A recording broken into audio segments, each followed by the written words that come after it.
왜 이렇게 애써도 마음이 안 편할까요? 많은 분들이 제게 이런 질문을 하십니다. 돈을 벌어도, 자식이 잘 되어도, 건강을 되찾아도 마음 한편이 늘 불안하다고요. 하나를 해결하면 또 다른 욕심이 고개를 듭니다. 끝이 없습니다. 법구경에는 이런 말씀이 있습니다. 욕심은 물처럼 흐른다고요. 막으면 다른 곳으로 셉니다.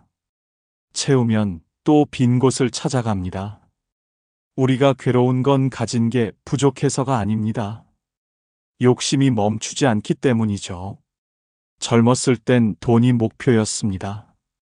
돈만 있으면 행복할 줄 알았어요. 그런데 돈을 벌고 나니 건강이 걱정됩니다. 건강을 지키고 나니 자식이 눈에 밟혀요. 자식이 잘 되고 나니 손주가 마음에 걸립니다. 이게 끝이 있나요? 없습니다. 절에 오시는 어르신들을 보면 다들 비슷합니다. 60평생 일만 하셨다는 분이 계셨어요. 자식 공부시키고 집 장만하고 빚 다 갚았습니다. 이제 편할 줄 알았대요. 그런데 마음이 더 불안하답니다. 뭘 해야 할지 모르겠고 앞으로 뭐가 남았나 싶고 그렇다고 지금 가진 걸로 만족이 안 된답니다. 또 어떤 분은 자식이 다 잘 됐는데 외롭다고 하세요. 손주 보고 싶은데 며느리 눈치 보인다고, 아들이 바빠서 연락도 잘 안 된다고 합니다. 자식 위해 평생 살았는데 정작 지금은 자식 때문에 마음이 아프다는 겁니다. 이게 뭡니까? 다 이루고도 행복하지 않습니다. 부처님은 욕심을 없애라고 하시지 않았습니다. 욕심이 어떻게 생기는지 먼저 보라고 하셨죠. 욕심의 뿌리를 모르면 평생 그 굴레에서 벗어나지 못합니다. 아무리 채워도 마음은 늘 텅 빈 것처럼 느껴집니다. 법구경 348개송에 이런 말씀이 있습니다. 욕망은 끝이 없어서 채우면 채울수록 더 커진다고요. 마치 바닷물을 마시면 마실수록 목이 마른 것과 같습니다. 우리는 평생 바닷물을 마시며 목마름을 해결하려 했던 겁니다. 그럼 어떻게 해야 할까요? 욕심을 버려야 할까요? 아닙니다. 버리려 하면 더 집착하게 됩니다. 생각하지 말라고 하면 더 생각나는 것처럼요. 욕심도 마찬가지입니다. 버리려 할수록 더 강해집니다. 오늘은 법구경을 통해 욕심의 정체를 함께 들여다보려 합니다. 왜 우리는 이 정도면 됐다는 생각을 하지 못할까요? 왜 늘 더 가져야 한다는 생각에 사로잡힐까요? 그 이유를 알면 억지로 버리려 하지 않아도 자연히 내려놓게 됩니다. 욕심은 대상의 문제가 아니라 마음의 습관입니다. 돈이 문제가 아니라 더 가지려는 마음이 문제입니다. 건강이 문제가 아니라 잃을까 두려워하는 마음이 문제죠. 관계가 문제가 아니라 집착하는 마음이 문제입니다. 어떤 분은 통장에 억대 돈이 있어도 불안합니다. 병원비가 걱정되고, 자식한테 줄 돈이 걱정되고, 나중에 요양원 갈 돈이 걱정됩니다. 반대로 어떤 분은 가진 게 별로 없어도 태평합니다. 오늘 먹을 게 있고 잠잘 곳이 있으면 감사하다고 합니다. 차이가 뭡니까? 돈에 많고 적음이 아닙니다. 마음의 방향입니다. 법구경은 2500년 전 부처님의 말씀을 담은 경전입니다. 하지만 지금 이 순간 우리 마음을 꿰뚫어 보는 것 같습니다. 시대가 바뀌어도 사람 마음은 크게 다르지 않습니다. 욕심 때문에 괴롭고, 욕심 때문에 불안하고, 욕심 때문에 남과 비교하며 살아갑니다. 예전엔 이웃집 소 한 마리가 부러웠습니다. 지금은 이웃집 외제차가 부럽습니다. 예전엔 자식 대학 보내는 게 목표였습니다. 지금은 자식 집 사주는 게 부담입니다. 시대는 변했어도 비교하고 욕심내는 마음은 똑같습니다. 부처님은 말씀하셨습니다. 욕심의 뿌리는 비교에서 시작된다고요. 내가 가진 것을 보지 않고 남이 가진 것만 봅니다.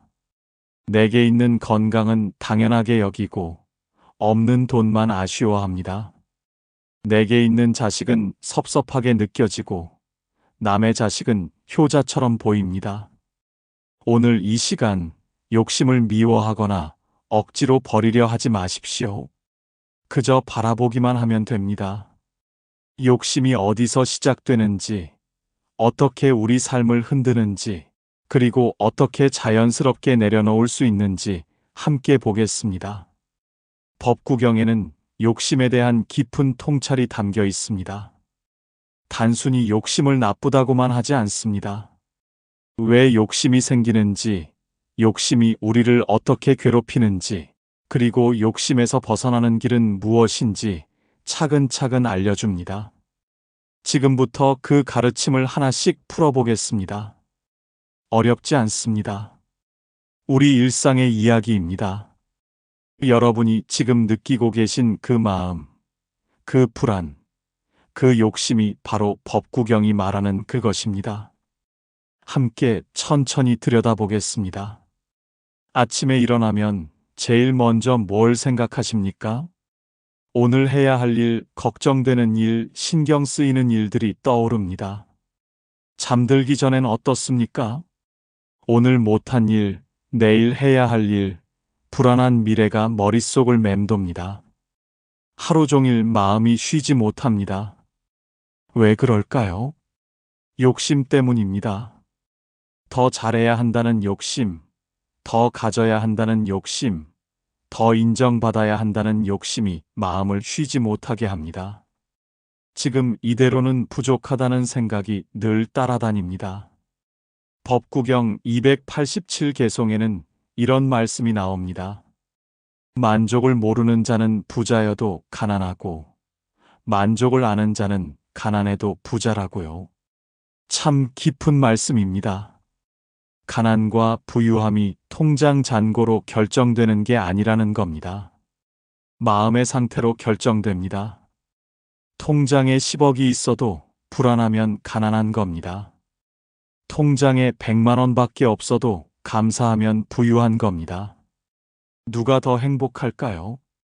당연히 감사할 줄 아는 사람입니다. 돈이 많아서 행복한 게 아닙니다. 마음이 편해서 행복한 겁니다. 그런데 우리는 반대로 삽니다. 마음을 편하게 하려고 돈을 벌고 지위를 얻고 인정을 받으려 합니다. 이게 다 생기면 마음이 편해질 거라고 믿습니다. 틀렸습니다. 더 가질수록 더 불안해집니다. 왜일까요? 잃을까봐 두렵기 때문입니다. 가진 게 없을 땐 잃을 게 없어서 마음이 가볍습니다. 가진 게 많아지면 지킬 게 많아져서 마음이 무거워집니다. 돈이 많으면 도둑 걱정, 사기 걱정, 자식들 싸울까봐 걱정입니다. 건강하면 다칠까봐 걱정, 병 걸릴까봐 걱정입니다. 자식이 잘 되면 교만해질까봐 걱정, 실패할까봐 걱정입니다. 욕심이 커질수록 걱정도 커집니다. 욕심과 걱정은 쌍둥이입니다. 하나가 생기면 다른 하나도 따라옵니다. 더 많이 가지려는 욕심이 생기면 더 많이 잃을까봐 걱정하게 됩니다. 이게 욕심의 덫입니다. 욕심은 어디서 시작될까요? 많은 분들이 욕심은 나쁜 것이라고만 생각합니다. 욕심이 생기면 자책하고 욕심을 없애려 했습니다. 하지만 부처님은 다르게 말씀하셨어요. 욕심을 없애기 전에 먼저 욕심이 어떻게 생기는지 보라고 하셨습니다. 법구경 165개송에 이런 말씀이 있습니다. 욕심은 밖에 있는 것이 아니라 안에 있는 마음이라고요. 우리는 늘 밖을 탓합니다. 돈이 부족해서, 자식이 불효해서, 건강이 나빠서 욕심이 생긴다고 생각합니다. 틀렸습니다. 욕심은 대상 때문에 생기는 게 아닙니다. 마음의 습관 때문에 생깁니다. 똑같이 1,000만 원을 가진 두 사람이 있다고 칩시다. 한 사람은 만족합니다. 이만하면 됐다고 생각해요. 다른 한 사람은 불안합니다. 이것밖에 안 된다고 생각합니다. 1,000만 원이 문제가 아닙니다. 그 돈을 바라보는 마음이 문제입니다.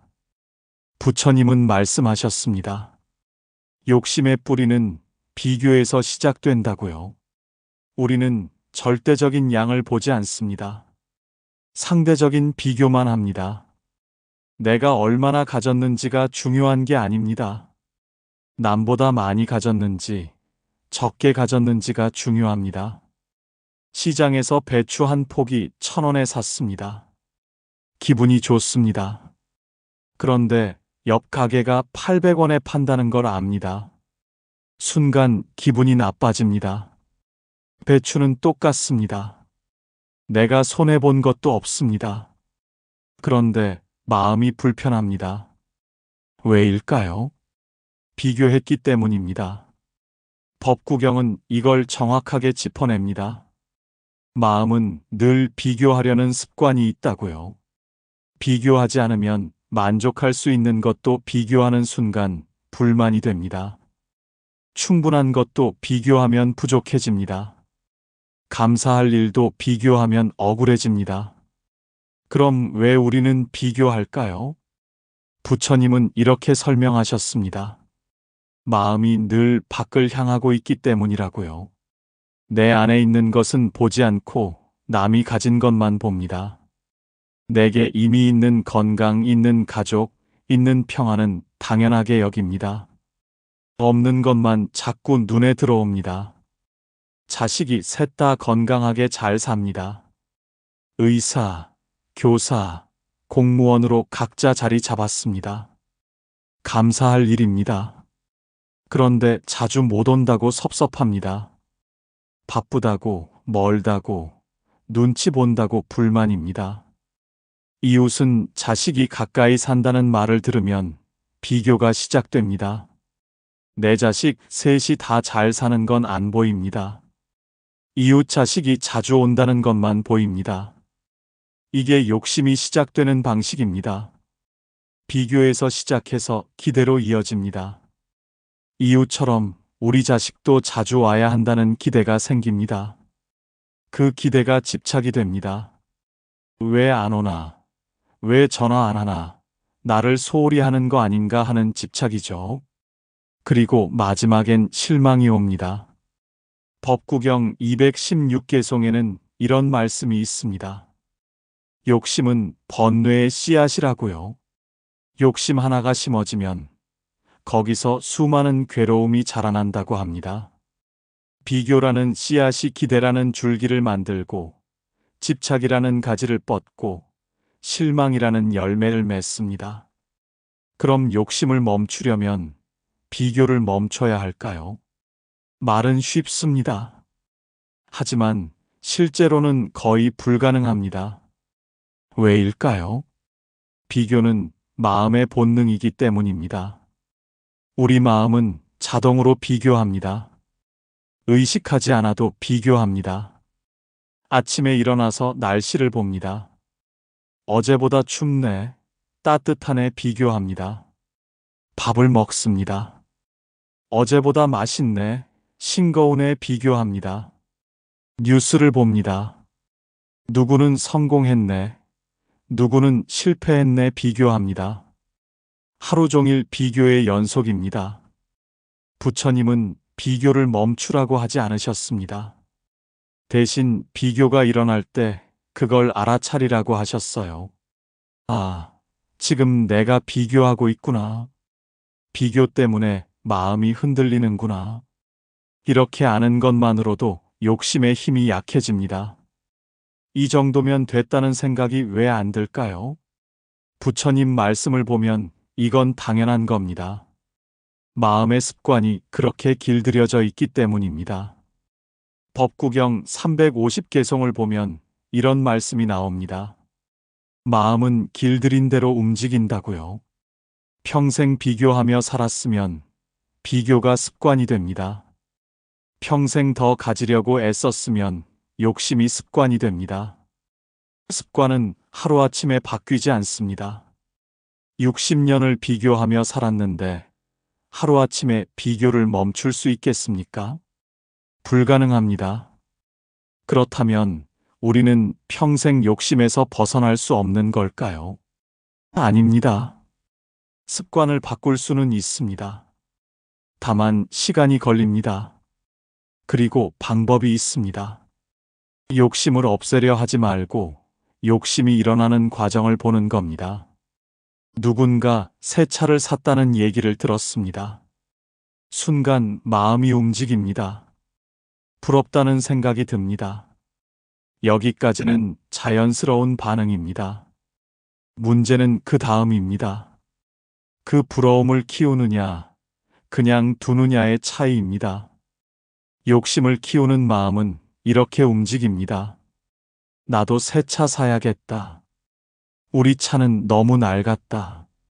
남들은 다 좋은 차 타는데 나만 이러고 산다. 이렇게 생각이 꼬리를 물면 욕심이 커집니다. 마음이 불편해집니다. 욕심을 키우지 않는 마음은 다릅니다. 아, 지금 내가 부러워하는구나. 새 차가 탐나는구나. 이렇게 알아차립니다. 그리고 그냥 둡니다. 부러운 마음을 나쁘다고 생각하지도 않고 그렇다고 키우지도 않습니다. 그냥 지나가게 둡니다. 부처님은 이걸 바람에 비유하셨습니다. 바람이 불면 나뭇가지가 흔들립니다. 당연합니다. 바람이 부는데 안 흔들릴 수가 없습니다. 하지만 바람이 지나가면 나뭇가지도 다시 제자리로 돌아옵니다. 욕심도 마찬가지입니다. 일어나는 건 자연스럽습니다. 하지만 붙잡지 않으면 지나갑니다. 법구경 134개송에는 이런 말씀이 있습니다. 마음을 지키는 자는 괴로움에서 벗어난다고요. 여기서 마음을 지킨다는 건 욕심을 없앤다는 뜻이 아닙니다. 욕심이 일어날 때 그걸 알아차리고 키우지 않는다는 뜻입니다. 그럼 이 정도면 됐다는 마음은 언제 생길까요? 비교를 멈출 때 생깁니다. 남과 비교하지 않고 내가 가진 것을 볼 때 생깁니다. 없는 것을 세지 않고 있는 것을 셀 때 생깁니다. 통장 잔고가 얼마든, 집이 크든 작든, 자식이 효자든 아니든 상관없습니다. 비교하지 않으면 지금 가진 것으로 충분합니다. 비교하면 아무리 많이 가져도 부족합니다. 만족은 가진 것의 양이 아니라 마음의 방향에서 옵니다. 욕심은 비교에서 시작됩니다. 비교는 기대를 낳고, 기대는 집착을 낳고, 집착은 실망을 낳습니다. 이 흐름을 끊으려면 비교를 멈춰야 합니다. 비교를 멈추려면 지금 내게 있는 것을 봐야 합니다. 있는 것을 보면 감사가 생깁니다. 감사가 생기면 욕심이 약해집니다. 부처님은 말씀하셨습니다. 욕심은 대상이 아니라 마음의 습관이라고요. 습관은 바꿀 수 있습니다. 하지만 억지로 바꾸려 하면 안 됩니다. 자연스럽게 바뀌도록 해야 합니다. 그 첫걸음이 바로 욕심이 일어나는 과정을 아는 것입니다. 그런데 여기서 한 가지 더 알아야 할 게 있습니다. 비교가 욕심의 시작이라고 했습니다. 그럼 비교는 왜 생길까요?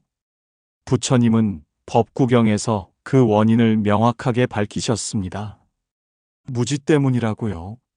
무지라는 말이 어렵게 들릴 수 있습니다. 쉽게 말하면 모른다는 겁니다. 뭘 모를까요? 진리를 모릅니다. 세상이 어떻게 돌아가는지, 내 마음이 어떻게 움직이는지, 욕심이 어떻게 생기는지 모릅니다. 법구경 1개송부터 이 무지에 대한 이야기가 나옵니다. 모든 것은 마음이 만든다고요. 우리가 보는 세상, 느끼는 감정, 일어나는 욕심 모두 마음에서 시작됩니다. 그런데 우리는 이걸 모릅니다. 밖에서 오는 줄 압니다. 돈이 많으면 행복할 줄 압니다. 자식이 잘 되면 편할 줄 압니다. 건강하면 걱정 없을 줄 압니다. 다 틀렸습니다. 돈이 많아도 불안하고, 자식이 잘 돼도 걱정되고, 건강해도 두렵습니다. 왜일까요? 행복은 밖에서 오는 게 아니기 때문입니다. 부처님은 이렇게 설명하셨습니다. 우리는 밖을 바꾸려 합니다. 돈을 더 벌고, 자식을 더 잘 되게 하고, 건강을 더 챙기려 합니다. 그러면 행복해질 줄 압니다. 하지만 아무리 밖을 바꿔도 마음은 그대로입니다. 불안한 마음은 불안하고, 욕심 많은 마음은 욕심 많습니다. 법구경 336개송을 보십시오. 욕망의 흐름은 세차다고 했습니다. 막으려 해도 막을 수 없습니다. 하나를 채우면 다른 곳으로 흐릅니다. 젊었을 때는 돈이 목표였습니다. 돈을 벌고 나니 건강이 걱정입니다. 건강을 지키니 자식이 눈에 밟힙니다. 자식이 잘 되니 손주가 마음에 걸립니다. 끝이 없습니다. 왜 끝이 없을까요? 욕심은 채움으로 해결되지 않기 때문입니다. 100개를 채워도 101개가 모자랍니다. 1000개를 채워도 1001개가 부족합니다. 욕심의 본질은 부족함이 아닙니다. 만족을 모르는 마음입니다. 부처님은 법구경 210개송에서 이렇게 말씀하셨습니다. 만족을 아는 자는 가난해도 부자이고, 만족을 모르는 자는 부자여도 가난하다고요. 이 말씀이 핵심입니다. 욕심의 문제는 가진 것의 양이 아닙니다. 마음이 어디를 보느냐가 문제입니다. 마음이 밖을 보면 욕심이 생깁니다. 남이 가진 것, 내가 없는 것, 앞으로 가져야 할 것을 봅니다. 보면 볼수록 부족해집니다. 마음이 안을 보면 감사가 생깁니다. 내가 가진 것, 이미 있는 것, 지금 누리는 것을 봅니다. 보면 볼수록 풍요로워집니다. 그럼 왜 우리 마음은 자꾸 밖을 볼까요? 습관입니다. 태어나서부터 지금까지 밖을 보며 살았습니다.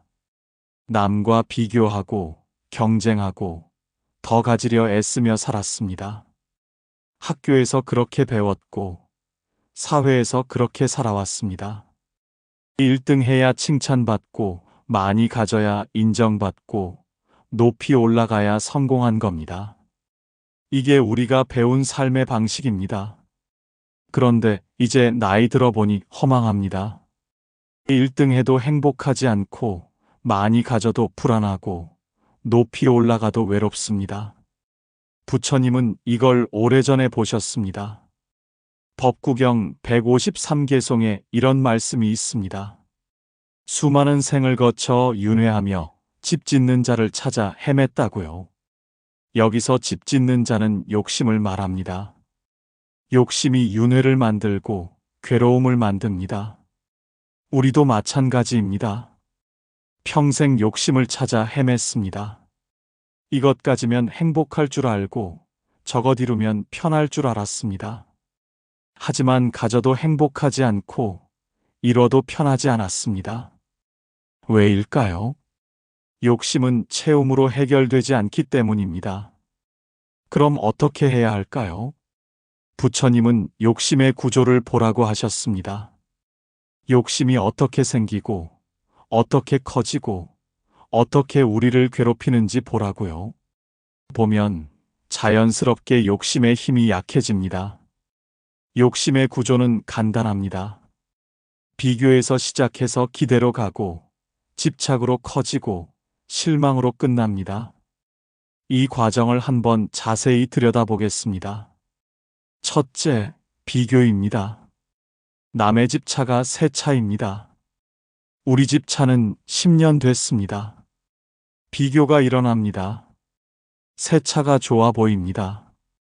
우리 차는 낡아 보입니다. 사실 우리 차도 잘 굴러갑니다. 아무 문제 없습니다. 그런데 비교하니까 문제가 됩니다. 둘째, 기대입니다. 비교를 하면 기대가 생깁니다. 남처럼 나도 새 차를 가져야겠다는 기대요. 이 기대가 마음을 움직입니다. 새 차를 사야 한다는 생각이 머릿속을 맴돕니다. 새 차를 타고 다니는 상상을 합니다. 기대가 커질수록 마음이 불편해집니다. 셋째, 집착입니다.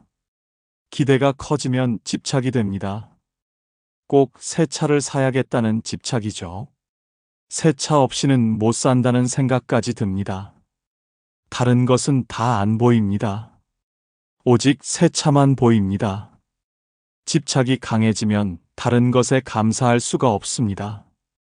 넷째, 실망입니다. 새 차를 샀다고 칩시다.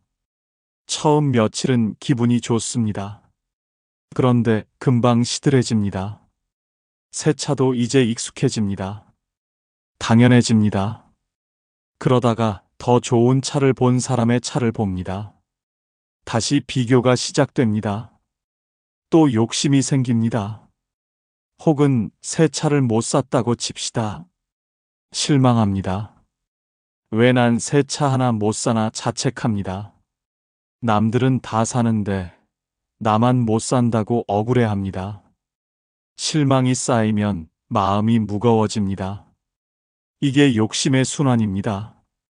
비교, 기대, 집착, 실망이 끝없이 반복됩니다. 하나를 이루면 또 다른 욕심이 생깁니다. 이루지 못하면 실망이 쌓입니다. 어느 쪽이든 편할 수가 없습니다. 부처님은 이 순환을 끊으라고 하셨습니다. 어떻게 끊을까요? 비교를 알아차리는 겁니다. 아, 지금 내가 비교하고 있구나. 비교 때문에 욕심이 생기는구나. 이렇게 아는 순간 힘이 빠집니다. 법구경 273개송을 보십시오. 바른 견해를 가진 자는 욕망에 끌려가지 않는다고 했습니다. 여기서 바른 견해란 욕심의 구조를 아는 겁니다.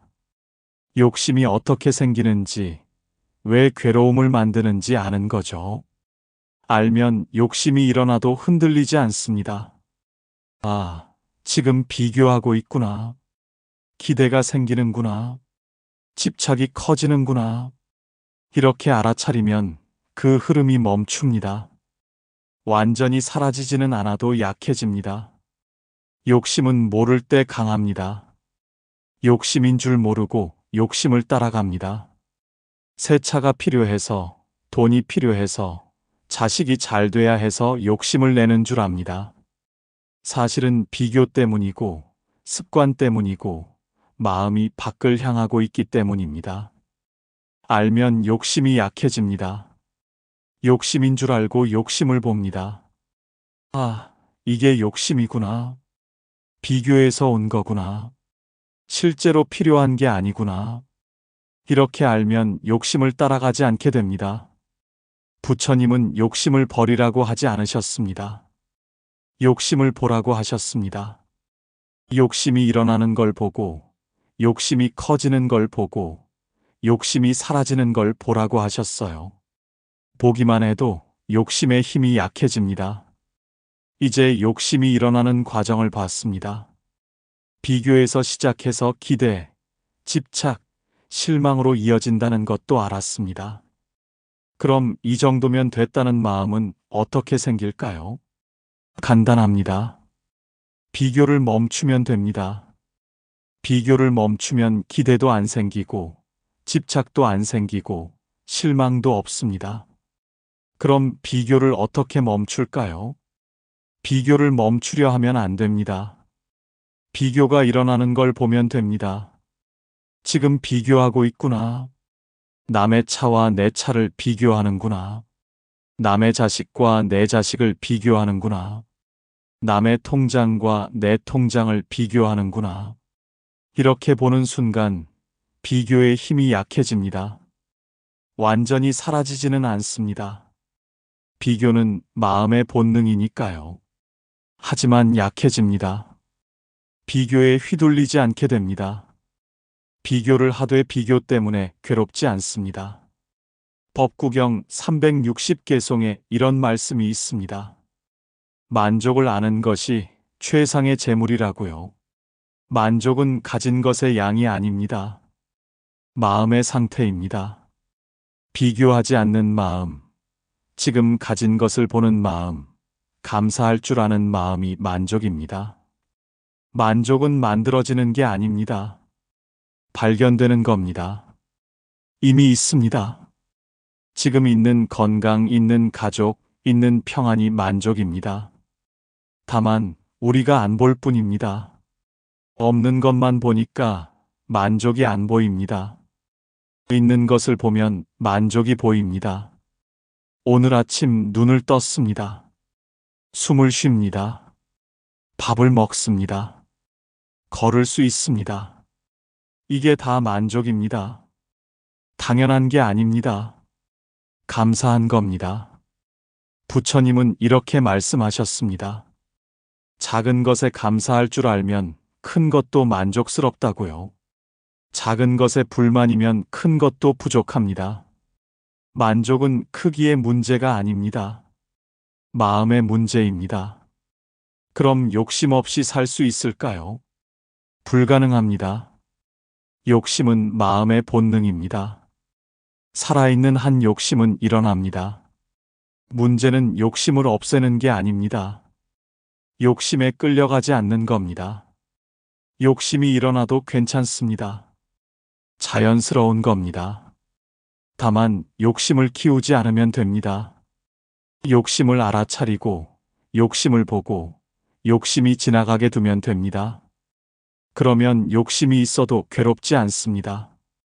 법구경 253개송에 이런 말씀이 있습니다. 악을 짓지 않고 선을 행하고 마음을 깨끗이 하는 것이 부처님의 가르침이라고요. 여기서 마음을 깨끗이 한다는 건 욕심을 없앤다는 뜻이 아닙니다. 욕심을 알아차린다는 뜻입니다. 욕심을 알아차리면 욕심에 끌려가지 않습니다. 욕심이 있어도 괴롭지 않습니다. 욕심을 따라 행동하지 않습니다. 이게 마음을 깨끗이 하는 겁니다. 이 정도면 됐다는 마음은 이렇게 생깁니다. 비교를 알아차리고 욕심을 보고 지금 있는 것에 감사하면 됩니다. 그러면 자연스럽게 만족이 옵니다. 억지로 만족하려 하지 않아도 됩니다. 욕심은 마음의 습관입니다. 습관은 바꿀 수 있습니다. 하지만 억지로 바꾸려 하면 안 됩니다. 자연스럽게 바뀌도록 해야 합니다. 그 방법이 바로 욕심을 아는 것입니다. 욕심이 어떻게 일어나는지, 왜 괴로움을 만드는지 아는 겁니다. 알면 변합니다. 모르면 평생 똑같습니다. 부처님은 이걸 아셨습니다. 그래서 욕심을 버리라 하지 않고 욕심을 보라고 하셨습니다. 보면 자연스럽게 욕심이 약해집니다. 이게 법구경이 가르치는 욕심에서 벗어나는 첫 번째 길입니다. 욕심이 삶을 어떻게 망칠까요? 망친다는 표현이 강하게 들릴 수 있습니다. 하지만 부처님은 법구경에서 더 강한 표현을 쓰셨습니다. 욕심은 독이라고요.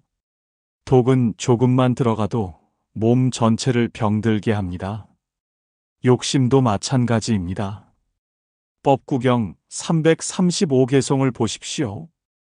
욕심은 고통의 뿌리라고 했습니다. 뿌리가 썩으면 나무 전체가 죽습니다. 욕심이라는 뿌리가 마음속에 박히면 삶 전체가 괴로워집니다. 어떻게 괴로워질까요? 하나씩 보겠습니다. 첫째, 욕심이 클수록 불안이 먼저 커집니다. 이게 욕심의 가장 큰 문제입니다. 욕심은 만족을 주지 않습니다. 불안을 줍니다. 더 가지려는 욕심이 클수록 잃을까봐 더 불안해집니다. 통장에 1,000만 원이 있을 때보다 1억이 있을 때 더 불안합니다. 왜일까요? 잃을 게 많기 때문입니다. 1,000만 원은 잃어도 그만입니다. 1억은 잃으면 큰일입니다. 돈이 많아질수록 도둑 걱정, 사기 걱정, 투자 실패 걱정이 커집니다. 부처님은 이걸 정확하게 보셨습니다. 법구경 214개송에 이런 말씀이 있습니다. 가진 것이 많으면 근심도 많다고요. 가진 게 없으면 근심도 없습니다. 가진 게 많으면 지킬 게 많아서 근심이 많습니다. 자식이 없으면 자식 걱정이 없습니다. 자식이 있으면 자식 걱정이 생깁니다. 자식이 하나면 하나 걱정하고, 둘이면 둘 걱정하고, 셋이면 셋 다 걱정합니다. 자식이 잘 되면 교만해질까봐 걱정이고, 못 되면 어쩌나 걱정입니다. 건강할 때는 건강 걱정이 덜합니다. 나이 들면 건강 걱정이 커집니다. 어디 아플까봐, 넘어질까봐, 치매 올까봐 걱정입니다. 건강을 지키려는 욕심이 클수록 건강 잃을까봐 더 불안해집니다. 이게 욕심의 역설입니다. 더 가지려는 욕심이 더 큰 불안을 만듭니다. 욕심 때문에 애쓰는데 그 욕심이 불안을 키웁니다.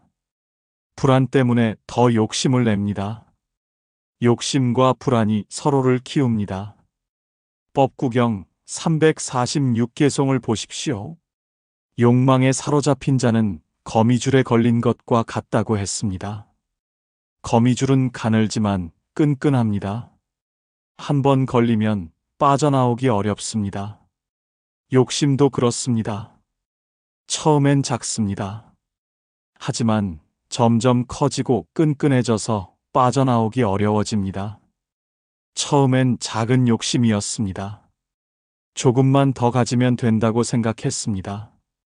그런데 조금을 가지니 더 많이 갖고 싶어집니다. 많이 가지니 더더욱 갖고 싶어집니다. 욕심이 욕심을 낳습니다. 끝이 없습니다. 둘째, 욕심이 클수록 감사가 줄어듭니다.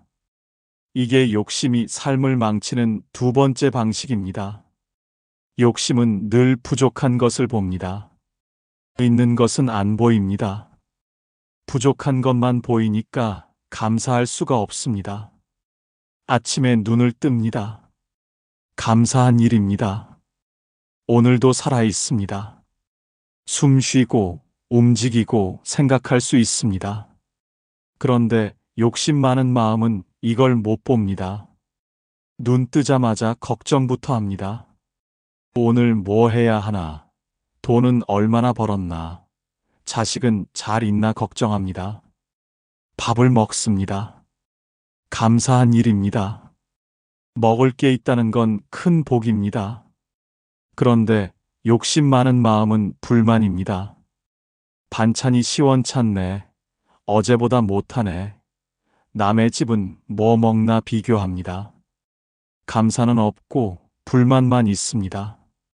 부처님은 법구경 202개송에서 이렇게 말씀하셨습니다. 만족을 모르는 자는 1000개를 가져도 부족하고 만족을 아는 자는 하나만 있어도 충분하다고요. 감사는 가진 것의 양이 아닙니다. 마음의 방향입니다. 욕심 많은 마음은 늘 위를 봅니다. 나보다 많이 가진 사람, 나보다 잘 사는 사람, 나보다 나은 사람만 봅니다. 보면 볼수록 내가 초라해집니다. 내가 가진 게 보잘것없어 보입니다. 감사할 수가 없습니다. 감사 없는 삶은 메마릅니다. 아무리 많이 가져도 행복하지 않습니다. 아무리 이뤄도 만족하지 않습니다. 늘 허전하고, 늘 부족하고, 늘 불만입니다. 이게 욕심이 만드는 삶입니다. 반대로 감사하는 마음은 아래를 봅니다. 나보다 못한 사람, 나보다 어려운 사람, 나보다 힘든 사람을 봅니다. 보면 볼수록 내가 가진 게 많아 보입니다. 감사가 절로 납니다. 법구경 378개송을 보십시오. 탐욕이 없는 자는 적은 것으로도 만족한다고 했습니다. 적은 것으로 만족하는 게 가난해서가 아닙니다. 감사할 줄 알기 때문입니다. 지금 있는 것에 감사하면 많고 적음이 문제가 안 됩니다. 욕심은 감사를 죽입니다. 감사가 없으면 삶이 메마릅니다. 메마른 삶은 행복할 수 없습니다.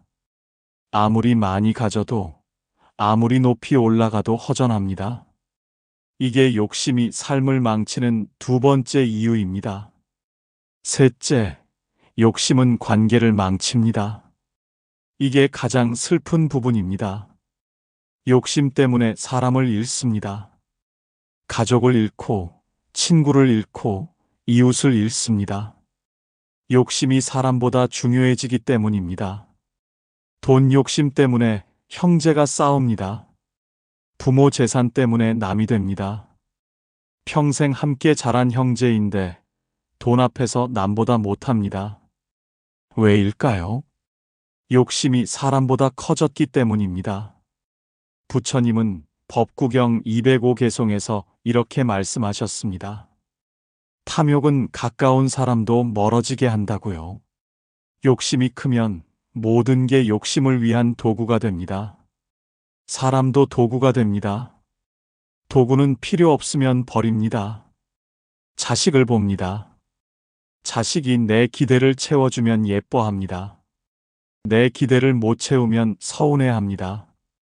이게 자식을 사랑하는 걸까요? 아닙니다. 내 욕심을 사랑하는 겁니다. 자식은 도구입니다. 내 욕심을 채우는 도구죠. 배우자를 봅니다. 배우자가 내 뜻대로 하면 좋아합니다. 내 뜻대로 안 하면 화냅니다. 이게 배우자를 사랑하는 걸까요? 아닙니다. 내 편안함을 사랑하는 겁니다. 배우자는 도구입니다. 내 편안함을 위한 도구죠. 친구를 봅니다. 친구가 내게 도움이 되면 가깝게 지냅니다. 도움이 안 되면 멀어집니다. 이게 우정일까요? 아닙니다. 거래입니다. 친구는 도구입니다. 내 이익을 위한 도구죠. 욕심은 이렇게 관계를 망칩니다. 사람을 도구로 만듭니다. 도구가 된 관계는 진짜가 아닙니다. 가짜입니다. 가짜 관계는 오래가지 못합니다. 언젠가 무너집니다. 법구경 319개송을 보십시오. 탐욕은 사랑하는 이와도 원수가 되게 한다고 했습니다. 사랑하는 사람인데 원수가 됩니다. 왜일까요? 욕심 때문입니다. 욕심이 사랑보다 커지면 사랑하는 사람도 원수가 됩니다. 부모와 자식이 원수가 됩니다. 재산 때문에, 기대 때문에, 서운함 때문에 원수가 됩니다. 부부가 원수가 됩니다. 돈 때문에, 집 때문에, 자존심 때문에 원수가 됩니다. 친구가 원수가 됩니다. 이익 때문에, 질투 때문에, 비교 때문에 원수가 됩니다. 욕심이 관계를 망치는 방식은 명확합니다. 욕심은 나만 봅니다. 상대는 안 봅니다. 내 필요, 내 기대, 내 욕구만 봅니다. 상대의 마음, 상대의 상황, 상대의 어려움은 안 봅니다. 자식이 바쁜데 자주 오라고 합니다. 자식 사정은 안 봅니다. 내 외로움만 봅니다. 배우자가 힘든데 더 잘하라고 합니다. 배우자 고통은 안 봅니다. 내 불만만 봅니다. 친구가 어려운데 도움 안 준다고 섭섭해합니다. 친구 형편은 안 봅니다. 내 기대만 봅니다. 욕심은 이기적입니다. 나만 봅니다. 나만 보면 관계가 무너집니다. 관계는 서로 봐야 유지됩니다. 내 마음도 보고 상대 마음도 봐야 합니다. 내 필요도 보고 상대 필요도 봐야 합니다. 욕심은 이걸 못하게 만듭니다. 넷째, 욕심은 건강을 망칩니다. 이게 나이 들면 가장 큰 문제가 됩니다. 젊었을 땐 몸이 버팁니다. 욕심 부려도 견딥니다. 하지만 나이 들면 다릅니다. 몸이 안 따라줍니다.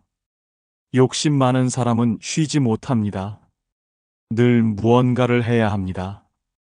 더 벌어야 하고, 더 모아야 하고, 더 챙겨야 합니다. 몸이 피곤해도 쉬지 않습니다.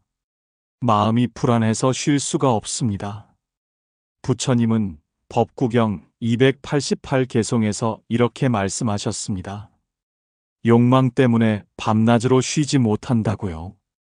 욕망이 마음을 몰아붙입니다. 쉬라고 해도 못 쉽니다. 쉬면 불안합니다. 뭔가 잃는 것 같습니다.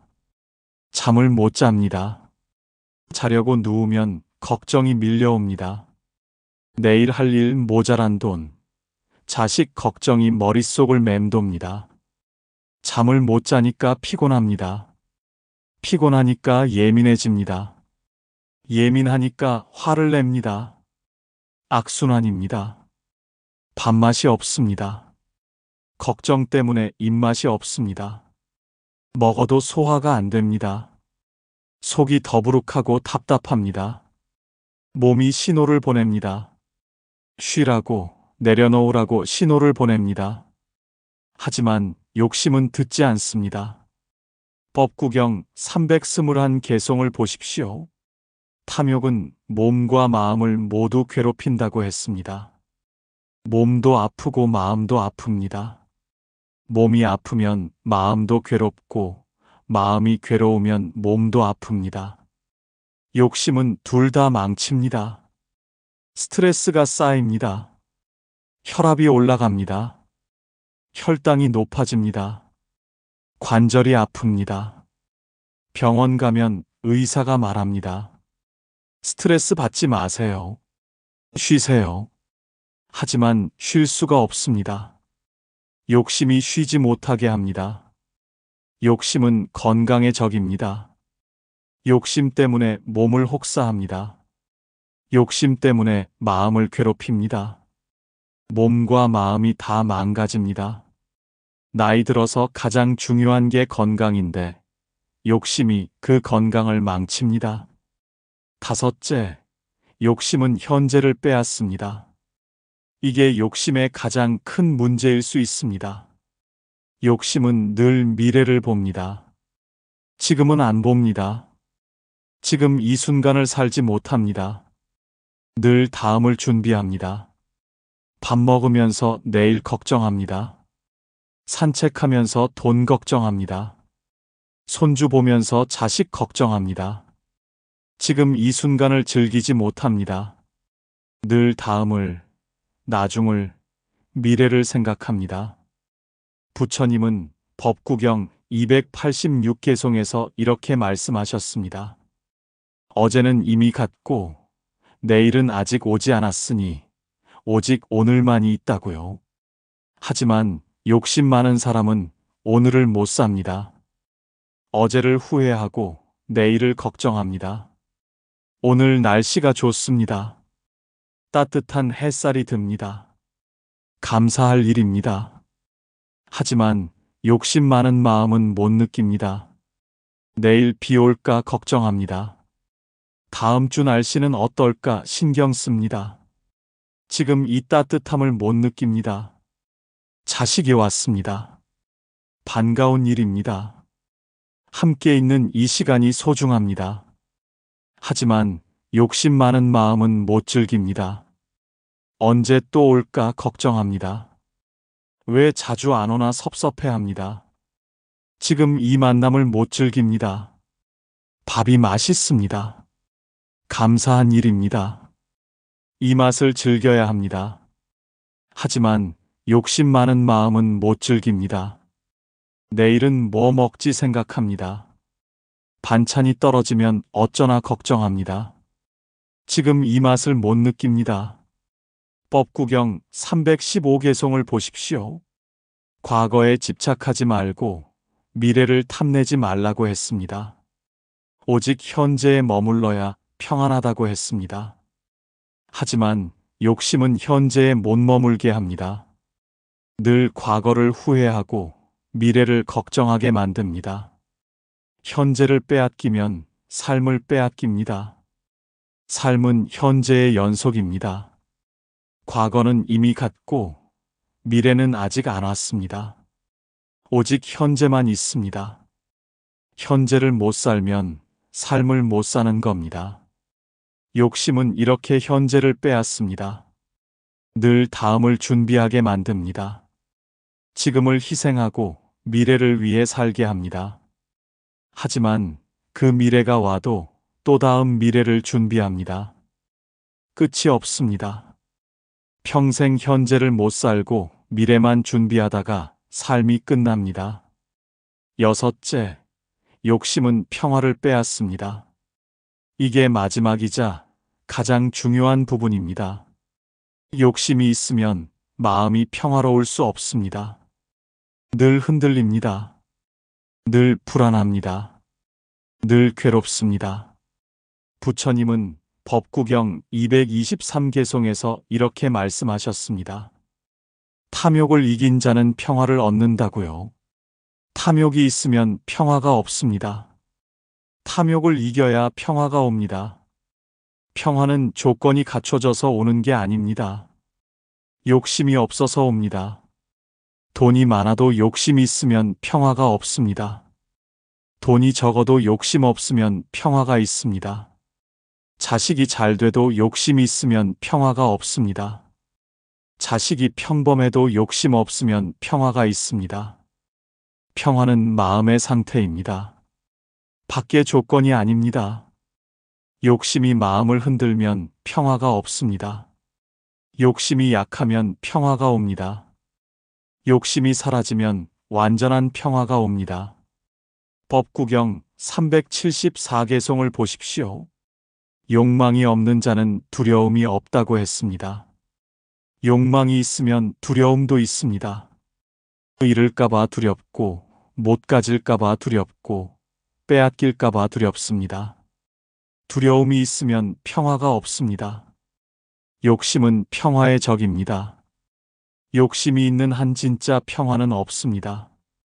잠깐 편할 수는 있습니다. 욕심을 채웠을 때 잠깐 만족할 수 있습니다. 하지만 금방 또 욕심이 생깁니다. 다시 불안해집니다. 진짜 평화는 욕심이 약할 때 옵니다. 욕심이 사라질 때 옵니다. 욕심 없이 살 수는 없습니다. 하지만 욕심을 약하게 할 수는 있습니다. 욕심에 끌려가지 않을 수는 있습니다. 그러면 평화가 옵니다. 잘 돼도 편하지 않은 사람들이 있습니다. 돈도 많고 자식도 잘 되고 건강도 좋은데 편하지 않습니다. 왜일까요? 욕심이 크기 때문입니다. 욕심이 크면 아무리 잘 돼도 편하지 않습니다. 돈이 많으면 더 많이 갖고 싶습니다. 자식이 잘 되면 더 잘 되길 바랍니다. 건강하면 더 건강하고 싶습니다. 끝이 없습니다. 늘 부족하고, 늘 불안하고, 늘 괴롭습니다. 법구경 287개송에서 부처님이 말씀하셨습니다. 만족을 모르는 자는 부자여도 가난하다고요. 이게 바로 이 상황입니다. 모든 게 다 있는데 가난합니다. 마음이 가난합니다. 평화가 없으니까 가난한 겁니다. 반대로 별로 가진 게 없어도 편한 사람들이 있습니다. 돈도 많지 않고 자식도 평범하고 건강도 그저 그런데 편합니다. 왜일까요? 욕심이 작기 때문입니다. 욕심이 작으면 조금만 있어도 편합니다. 지금 있는 것에 감사합니다. 더 바라지 않습니다. 비교하지 않습니다. 그러니까 평화롭습니다. 마음이 편합니다. 이게 진짜 부자입니다. 평화가 있으니까 부자입니다. 부처님은 법구경 전체를 통해 이 진리를 가르치셨습니다. 욕심이 모든 괴로움의 뿌리라고요. 욕심이 삶을 망친다고요. 욕심이 불안을 만들고 감사를 빼앗고 관계를 망치고 건강을 해치고 현재를 빼앗고 평화를 없앤다고요. 그럼 우리는 어떻게 해야 할까요? 욕심을 없앨 수 있을까요? 다음에서 그 방법을 보겠습니다. 하지만 미리 말씀드리면 욕심을 없애는 게 아닙니다. 욕심을 다스리는 겁니다. 욕심에 끌려가지 않는 겁니다. 그 방법이 있습니다. 욕심을 어떻게 내려놓을까요? 많은 분들이 욕심을 버리려 애씁니다. 욕심내지 말아야지 다짐합니다. 하지만 잘 안 됩니다. 왜일까요? 버리려 하면 더 붙잡게 되기 때문입니다. 부처님은 법구경에서 욕심을 버리라고 하지 않으셨습니다. 대신 보라고 하셨어요. 욕심을 보라고요. 욕심이 어떻게 일어나는지, 어떻게 커지는지, 어떻게 사라지는지 보라고 하셨습니다. 법구경 277개송을 보십시오. 모든 것은 무상하다는 걸 알면 괴로움에서 벗어난다고 했습니다. 욕심도 무상합니다. 일어났다가 사라집니다. 영원하지 않습니다. 이걸 알면 욕심을 버리려 애쓰지 않아도 됩니다. 욕심이 일어납니다. 자연스러운 겁니다. 살아있으면 욕심이 일어납니다. 문제는 그 다음입니다. 욕심을 붙잡느냐, 그냥 두느냐의 차이입니다. 욕심을 붙잡으면 욕심이 커집니다. 새 차가 탐납니다. 탐나는 마음을 붙잡습니다. 새 차를 사야겠다고 생각합니다. 생각이 커집니다.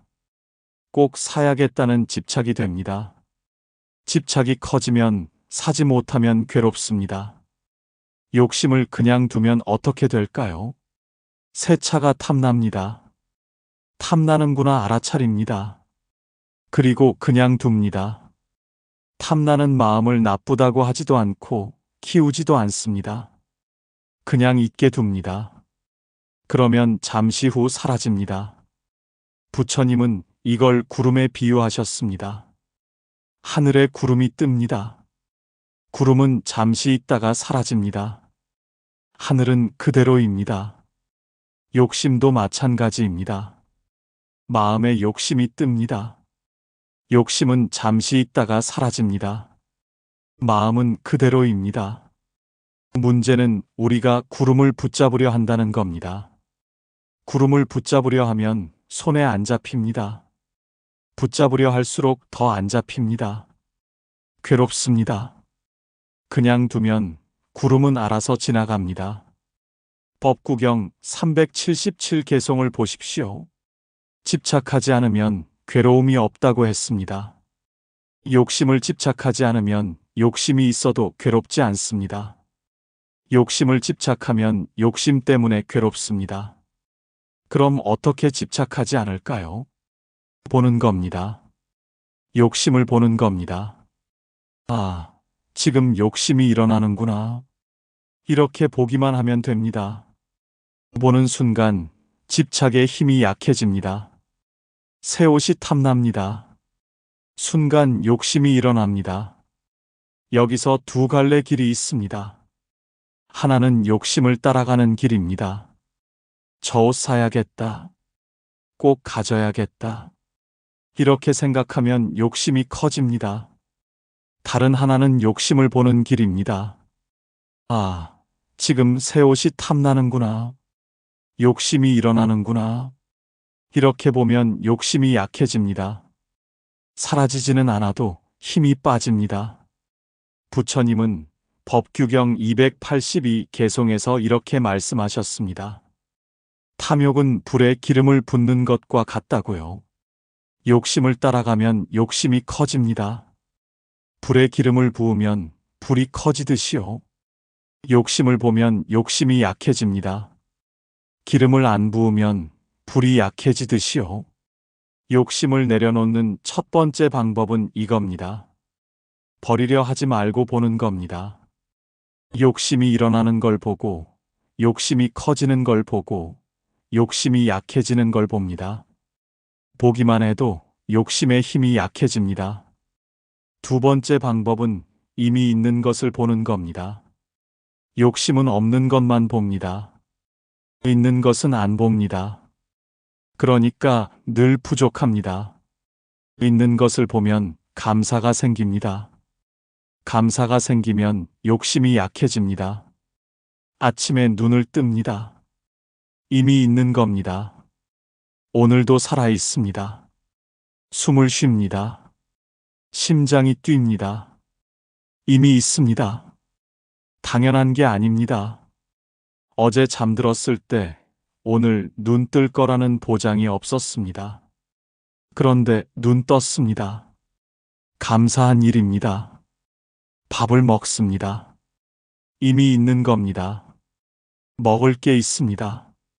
쌀이 있고 반찬이 있고 물이 있습니다. 이미 있습니다. 당연한 게 아닙니다. 세상에는 오늘 굶는 사람이 많습니다. 그런데 우리는 먹습니다. 감사한 일입니다. 걸을 수 있습니다. 이미 있는 겁니다. 다리가 움직이고 몸이 움직이고 어디든 갈 수 있습니다. 이미 있습니다. 당연한 게 아닙니다. 침대에서 못 일어나는 사람이 많습니다. 그런데 우리는 걷습니다. 감사한 일입니다. 부처님은 법구경 204개송에서 이렇게 말씀하셨습니다. 건강이 최상의 이득이고 만족이 최상의 재물이라고요. 건강은 이미 있습니다. 만족도 이미 있습니다. 다만 우리가 안 볼 뿐입니다. 욕심 많은 마음은 없는 것만 봅니다. 더 큰 집, 더 좋은 차, 더 많은 돈을 봅니다. 보면 볼수록 부족해집니다. 이미 있는 집, 있는 차, 있는 돈은 안 봅니다. 감사가 없습니다. 있는 것을 보는 연습을 해야 합니다. 아침에 일어나면 있는 것부터 세어봅니다. 숨 쉬는 것, 움직이는 것, 보이는 것, 들리는 것 다 있는 겁니다. 세면 셀수록 많습니다. 많으면 감사합니다. 법구경 360개송을 다시 보십시오. 만족을 아는 것이 최상의 재물이라고 했습니다. 만족은 만들어지는 게 아닙니다. 발견되는 겁니다. 이미 있는 것을 보면 만족이 보입니다. 세 번째 방법은 비교하는 마음을 알아차리는 겁니다. 욕심은 비교에서 시작된다고 했습니다. 비교를 멈추면 욕심도 약해집니다. 그런데 비교를 멈추려 하면 안 됩니다. 비교하는 걸 알아차리면 됩니다. 남의 집 차를 봅니다. 순간 우리 차와 비교합니다. 자동으로 비교됩니다. 여기서 알아차립니다. 아, 지금 비교하고 있구나. 이렇게 아는 순간 비교의 힘이 약해집니다. 비교하지 말아야지 다짐하면 안 됩니다. 비교는 마음의 본능입니다. 의식하지 않아도 자동으로 비교합니다. 비교를 막을 수는 없습니다. 하지만 비교하는 걸 알 수는 있습니다. 부처님은 법구경 177개송에서 이렇게 말씀하셨습니다. 마음을 잘 지키는 자는 행복하다고요. 마음을 지킨다는 건 마음을 통제한다는 뜻이 아닙니다. 마음을 안다는 뜻입니다. 비교하는 마음을 압니다. 욕심내는 마음을 압니다. 불안한 마음을 압니다. 알면 그 마음에 끌려가지 않습니다. 모르면 끌려갑니다. 아는 게 힘입니다. 이웃이 새 옷을 샀습니다. 비교가 일어납니다. 우리 옷과 비교됩니다. 여기서 알아차립니다. 아, 비교하고 있구나. 알아차리면 멈춥니다. 비교가 계속되지 않습니다. 알아차리지 못하면 어떻게 될까요? 비교가 계속됩니다. 이웃 옷이 더 좋아 보입니다. 우리 옷이 초라해 보입니다. 기대가 생깁니다. 나도 새 옷 사야겠다. 집착이 됩니다. 꼭 사야겠다. 실망이 옵니다. 왜 난 못 사나? 이 모든 게 비교에서 시작됩니다. 비교를 알아차리면 이 흐름이 끊깁니다. 비교는 일어나도 기대로 안 갑니다. 집착으로 안 갑니다. 실망으로 안 갑니다. 법경 350개송에서 부처님이 말씀하셨습니다. 마음은 길들인 대로 움직인다고요. 비교하는 습관을 길들였으면 자동으로 비교합니다. 알아차리는 습관을 길들이면 자동으로 알아차립니다. 처음엔 어렵습니다. 비교하고 한참 지나서 알아차립니다. 괜찮습니다. 늦게라도 알아차리면 됩니다. 계속 연습하면 점점 빨라집니다. 비교하자마자 알아차리게 됩니다. 네 번째 방법은 욕심을 비난하지 않는 겁니다. 이게 중요합니다. 욕심이 일어나면 자책합니다. 나는 왜 이렇게 욕심이 많나? 부끄럽다. 이러면 욕심이 더 커집니다. 부처님은 법구경 5개송에서 이렇게 말씀하셨습니다. 미움은 미움으로 사라지지 않고 사랑으로만 사라진다고요. 욕심도 마찬가지입니다. 욕심을 미워하면 욕심이 안 사라집니다. 욕심을 있는 그대로 보면 사라집니다. 욕심이 일어납니다. 새 차가 탐납니다. 여기서 자책합니다. 나는 왜 이렇게 욕심이 많나? 부끄럽다. 이러면 어떻게 될까요? 욕심은 그대로인데 자책만 더해집니다. 욕심 때문에 괴로운데 자책까지 더해져서 더 괴롭습니다. 욕심을 비난하지 않으면 어떻게 될까요? 새 차가 탐납니다. 아, 탐나는구나. 그냥 인정합니다. 탐나는 게 나쁜 게 아닙니다. 자연스러운 겁니다. 탐나는구나 인정하고 그냥 둡니다. 그러면 잠시 후 사라집니다. 자책은 욕심을 키웁니다. 욕심을 억눌러야겠다는 또 다른 욕심이 생기기 때문입니다. 욕심을 없애야겠다는 욕심이죠. 욕심이 욕심을 낳습니다. 끝이 없습니다. 욕심을 인정하면 욕심이 약해집니다. 탐나는구나. 갖고 싶구나. 부러운구나. 이렇게 인정하면 욕심이 힘을 잃습니다. 인정받은 욕심은 만족합니다. 더 이상 커지지 않습니다. 법구경 278개송을 보십시오. 모든 것에 집착이 없으면 괴로움이 없다고 했습니다. 욕심에 대한 집착도 없애야 합니다. 욕심을 없애야겠다는 집착, 욕심을 부끄러워하는 집착을 내려놓아야 합니다. 욕심은 자연스러운 겁니다. 나쁜 게 아닙니다. 살아있으면 욕심이 일어납니다. 문제는 욕심을 따라가느냐, 안 따라가느냐입니다. 욕심을 비난할 필요 없습니다. 그냥 보면 됩니다. 다섯 번째 방법은 작은 것부터 내려놓는 연습을 하는 겁니다. 큰 욕심을 한 번에 내려놓기는 어렵습니다. 작은 욕심부터 연습해야 합니다. 배가 고픕니다. 밥을 먹고 싶습니다. 욕심입니다. 자연스러운 욕심이죠. 밥을 먹습니다. 배가 부릅니다. 더 먹고 싶습니다. 여기서 멈춥니다. 더 먹고 싶지만 멈춥니다.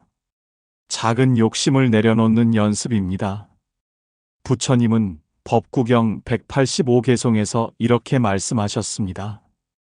자신을 다스리는 것이 가장 어려운 일이라고요. 자신을 다스린다는 건 욕심을 다스린다는 겁니다. 작은 욕심부터 다스려야 합니다. 텔레비전을 봅니다. 재미있습니다. 더 보고 싶습니다. 욕심입니다. 여기서 끕니다. 더 보고 싶지만 끕니다. 작은 욕심을 내려놓는 연습입니다. 과자가 먹고 싶습니다. 욕심입니다. 하나만 먹습니다. 더 먹고 싶지만 멈춥니다. 작은 욕심을 내려놓는 연습입니다. 이렇게 작은 욕심을 내려놓는 연습을 계속하면 어떻게 될까요? 점점 쉬워집니다. 욕심을 내려놓는 게 익숙해집니다. 그러면 큰 욕심도 내려놓을 수 있습니다. 법구경 377개송을 다시 보십시오. 집착하지 않으면 괴로움이 없다고 했습니다. 작은 집착부터 내려놓는 연습을 해야 합니다. 작은 집착을 내려놓을 수 있으면 큰 집착도 내려놓을 수 있습니다. 처음엔 어렵습니다. 더 먹고 싶은데 참기 어렵습니다. 더 보고 싶은데 끄기 어렵습니다. 괜찮습니다. 어려운 게 정상입니다. 계속 연습하면 쉬워집니다. 6번째 방법은 욕심이 약해지는 순간을 알아차리는 겁니다. 욕심은 늘 있는 게 아닙니다. 강할 때가 있고 약할 때가 있습니다. 약할 때를 알아차려야 합니다. 아침에 일어났을 때 욕심이 약합니다. 아직 마음이 깨어나기 전이라 욕심도 약합니다. 이때 감사하는 마음을 가지면 좋습니다. 오늘도 눈 떴다. 감사하다. 이렇게 시작하면 하루가 평안합니다. 밥을 먹을 때 욕심이 약해집니다. 배가 부르면 욕심이 줄어듭니다. 이때 만족하는 마음을 가지면 좋습니다. 배불리 먹었다. 감사하다. 이렇게 생각하면 다른 욕심도 약해집니다. 부처님은 법구경 341개송에서 이렇게 말씀하셨습니다. 욕망의 흐름을 끊는 자는 평안을 얻는다고요. 욕망의 흐름은 강할 때도 있고 약할 때도 있습니다. 약할 때 끊어야 합니다. 저녁에 잠들기 전 욕심이 약해집니다. 하루를 마치고 피곤할 때 욕심도 약해집니다. 이때 감사하는 마음을 가지면 좋습니다. 오늘 하루 무사히 보냈다. 감사하다. 이렇게 마무리하면 평안하게 잠듭니다. 산책할 때 욕심이 약해집니다. 걸으면서 자연을 볼 때 욕심이 줄어듭니다. 바람이 불고 새가 울고 꽃이 핍니다. 이걸 보면 욕심이 약해집니다. 자연은 욕심이 없습니다. 자연을 보면 우리 욕심도 약해집니다. 법구경 273개송에서 부처님이 말씀하셨습니다. 바른 견해를 가진 자는 욕망에 끌려가지 않는다고요. 욕망이 약할 때를 아는 게 바른 견해입니다. 알면 그때 내려놓을 수 있습니다. 욕심이 약한 순간을 놓치면 안 됩니다. 그 순간이 내려놓을 기회입니다. 욕심이 강할 때는 내려놓기 어렵습니다. 약할 때 내려놓아야 합니다. 7번째 방법은 욕심의 결과를 보는 겁니다. 욕심을 따라갔을 때 어떻게 되는지 봅니다. 욕심을 내려놓았을 때 어떻게 되는지 봅니다. 보면 자연스럽게 내려놓게 됩니다. 새 옷을 샀습니다. 욕심을 따라간 겁니다. 처음 며칠은 기분이 좋습니다. 하지만 금방 익숙해집니다. 새 옷이 당연해집니다. 그리고 또 다른 옷이 탐납니다. 끝이 없습니다. 이걸 봅니다. 아, 욕심을 따라가도 만족이 안 오는구나. 잠깐 기분만 좋다가 금방 또 욕심이 생기는구나. 이렇게 보면 욕심을 따라갈 이유가 없어집니다. 부처님은 법구경 215개송에서 이렇게 말씀하셨습니다. 탐욕은 슬픔을 낳는다고요. 욕심을 따라가면 잠깐 기쁨이 있습니다. 하지만 결국 슬픔이 옵니다. 이걸 보면 욕심을 따라가지 않게 됩니다. 반대로 욕심을 내려놓았을 때를 봅니다. 더 먹고 싶었지만 멈췄습니다. 처음엔 아쉬웠습니다. 하지만 잠시 후 편안해졌습니다. 배가 편하고 마음도 편합니다. 이걸 봅니다. 아, 욕심을 내려놓으면 편안함이 오는구나. 잠깐 아쉬워도 금방 평안해지는구나. 이렇게 보면 욕심을 내려놓기 쉬워집니다. 법구경 377개송을 또 보십시오. 집착하지 않으면 괴로움이 없다고 했습니다. 욕심을 내려놓으면 괴로움이 없어집니다. 이 결과를 직접 경험하면 자연스럽게 내려놓게 됩니다. 8번째 방법은 지금 이 순간에 머무는 겁니다. 욕심은 늘 미래를 봅니다. 다음에, 나중에, 언젠가를 봅니다. 지금은 안 봅니다. 지금에 머물면 욕심이 약해집니다. 지금 숨을 쉽니다. 들숨, 날숨을 느낍니다. 공기가 들어오고 나갑니다. 이것만 느낍니다. 다른 생각을 하지 않습니다. 지금 이 숨에만 집중합니다. 부처님은 법구경 273개송에서 이렇게 말씀하셨습니다. 과거를 쫓지 말고 미래를 바라지 말라고요. 오직 현재에 머물러야 한다고요. 현재에 머물면 욕심이 약해집니다. 지금 걷습니다. 발이 땅에 닿는 걸 느낍니다. 왼발, 오른발이 번갈아 움직입니다. 이것만 느낍니다. 어디 가는지, 왜 가는지 생각하지 않습니다. 지금 이 걷는 것에만 집중합니다. 지금 먹습니다. 음식 맛을 느낍니다. 달고, 짜고, 부드럽습니다. 이것만 느낍니다. 다음에 뭐 먹지? 이게 건강에 좋나 생각하지 않습니다. 지금 이 맛에만 집중합니다. 지금에 머물면 욕심이 끼어들 틈이 없습니다. 욕심은 미래에 있습니다. 지금은 욕심이 없습니다. 지금에 머물면 평안합니다. 법구경 315개송에서 부처님이 말씀하셨습니다. 과거에 집착하지 말고 미래를 탐내지 말라고요. 오직 현재에 머물러야 평안하다고요. 이게 욕심을 내려놓는 가장 확실한 방법입니다. 9번째 방법은 충분함을 아는 겁니다. 이미 충분합니다. 지금 가진 것으로 충분합니다. 더 가질 필요 없습니다. 이걸 알면 욕심이 사라집니다. 숨 쉬는 것만으로 충분합니다. 살아있는 것만으로 충분합니다. 더 이상 뭐가 필요할까요? 숨 쉬고 살아있으면 충분합니다. 부처님은 법구경 204개송에서 이렇게 말씀하셨습니다. 건강이 최상의 이득이고 만족이 최상의 재물이라고요. 건강하면 충분합니다. 만족하면 충분합니다. 밥 먹을 수 있으면 충분합니다. 굶지 않으면 충분합니다. 더 맛있는 밥, 더 좋은 반찬이 필요할까요? 배고프지 않으면 충분합니다.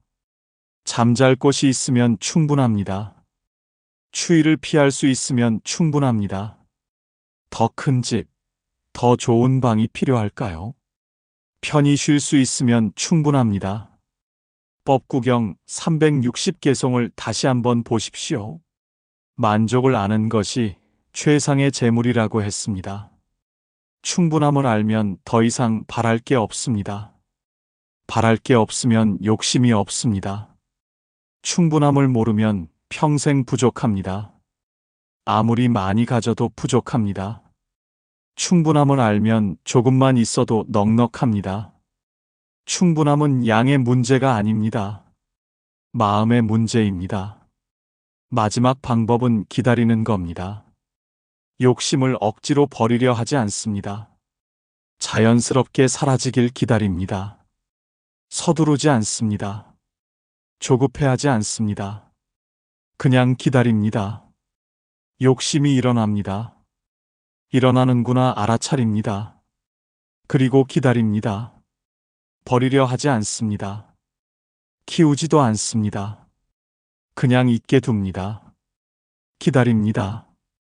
그러면 자연스럽게 사라집니다. 부처님은 법구경 277개송에서 이렇게 말씀하셨습니다. 모든 것은 무상하다고요. 욕심도 무상합니다. 일어났다가 사라집니다. 기다리면 사라집니다. 구름이 뜹니다. 구름을 없애려 하지 않습니다. 그냥 둡니다. 기다립니다. 구름은 알아서 지나갑니다. 욕심도 마찬가지입니다. 욕심을 없애려 하지 않습니다. 그냥 둡니다. 기다립니다. 욕심은 알아서 사라집니다. 조급하면 안 됩니다. 빨리 버리려 하면 더 붙잡게 됩니다. 천천히 기다려야 합니다. 시간이 걸립니다. 괜찮습니다. 서두를 필요 없습니다. 법구경 380개송에서 부처님이 말씀하셨습니다. 인내하는 자가 승리한다고요. 욕심을 내려놓는 것도 인내가 필요합니다. 서두르지 않고 기다리는 인내가 필요합니다.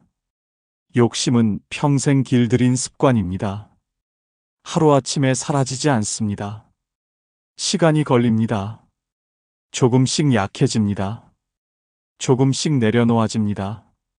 급할 필요 없습니다. 오늘 조금 내려놓으면 됩니다. 내일 조금 더 내려놓으면 됩니다. 모레 또 조금 내려놓으면 됩니다. 이렇게 조금씩 내려놓다 보면 어느새 많이 내려놓아져 있습니다. 부처님은 욕심을 버리라고 하지 않으셨습니다. 욕심을 보라고 하셨습니다. 보면 자연스럽게 욕심이 약해집니다. 약해지면 자연스럽게 내려놓아집니다. 억지로 할 필요 없습니다. 욕심이 일어나도 괜찮습니다. 자연스러운 겁니다. 욕심을 비난할 필요 없습니다. 그냥 보면 됩니다. 보기만 해도 욕심의 힘이 약해집니다. 이미 있는 것을 봅니다. 있는 것을 보면 감사가 생깁니다. 감사가 생기면 욕심이 약해집니다. 비교하는 걸 알아차립니다. 알아차리면 비교의 힘이 약해집니다. 작은 욕심부터 내려놓습니다. 작은 것부터 연습하면 큰 것도 내려놓을 수 있습니다. 욕심이 약한 순간을 놓치지 않습니다. 그때가 내려놓을 기회입니다. 욕심의 결과를 봅니다. 욕심을 따라가도 만족이 안 온다는 걸 봅니다. 내려놓으면 편안하다는 걸 봅니다. 보면 자연스럽게 내려놓게 됩니다. 지금 이 순간에 머뭅니다. 지금에 머물면 욕심이 끼어들 틈이 없습니다. 충분함을 압니다. 이미 충분하다는 걸 알면 더 바랄 게 없습니다. 그리고 기다립니다. 서두르지 않습니다. 조급해하지 않습니다. 욕심이 자연스럽게 약해지길 기다립니다. 기다리면 욕심은 저절로 사라집니다. 이게 부처님이 법구경에서 가르치신 욕심을 내려놓는 방법입니다. 억지로 버리는 게 아닙니다. 자연스럽게 내려놓는 겁니다. 보고 알고 기다리면 됩니다. 욕심이 사라지면 인생이 바뀌는 게 아닙니다. 인생을 대하는 태도가 바뀝니다. 이게 부처님이 법구경에서 가르치신 핵심입니다. 욕심이 없어진다고 갑자기 돈이 늘어나지 않습니다. 자식이 더 효도하지 않습니다. 건강이 좋아지지 않습니다. 밖의 조건은 그대로입니다. 하지만 마음이 달라집니다. 법구경 1개송에서 부처님이 말씀하셨습니다. 모든 것은 마음이 만든다고요. 같은 상황인데 마음이 다르면 다른 삶이 됩니다. 욕심 많은 마음으로 보면 부족한 삶입니다. 만족하는 마음으로 보면 풍요로운 삶입니다. 통장 잔고는 똑같은데 마음이 다릅니다. 욕심 없으면 충분합니다. 욕심 있으면 부족합니다. 자식은 똑같은데 마음이 다릅니다. 욕심 없으면 감사합니다. 욕심 있으면 섭섭합니다. 오늘 밤 욕심을 내려놓지 못해도 괜찮습니다. 내일 내려놓지 못해도 괜찮습니다. 서두를 필요 없습니다. 욕심은 평생 길들인 습관입니다. 하루아침에 바뀌지 않습니다. 다만 오늘 하나만 기억하십시오. 욕심을 보라는 겁니다. 버리려 하지 말고 보기만 하십시오. 욕심이 일어나는구나. 욕심이 커지는구나. 욕심이 약해지는구나. 이렇게 보기만 하십시오. 부처님은 법구경 377개송에서 이렇게 말씀하셨습니다. 집착하지 않으면 괴로움이 없다고요. 욕심을 집착하지 마십시오. 욕심이 일어나도 괜찮습니다. 다만 집착하지 마십시오. 지금 이 순간 숨을 쉬고 계십니다. 이미 충분합니다. 살아있는 것만으로 감사한 일입니다. 더 바랄 게 뭐가 있습니까? 숨 쉬고 먹고 자고 걷는 것만으로 충분합니다. 욕심은 자연스러운 겁니다. 나쁜 게 아닙니다.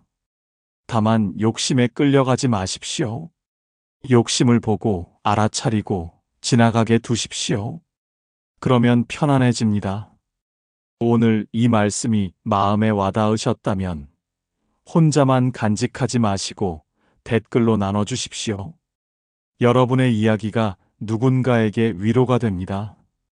구독을 눌러주시면 부처님 말씀을 계속 함께 나눌 수 있습니다. 좋아요와 공유도 큰 힘이 됩니다. 부처님의 가르침이 여러분의 마음에 평안을 주길 바랍니다. 나무석가모니 불, 나무아미타불, 관세음보살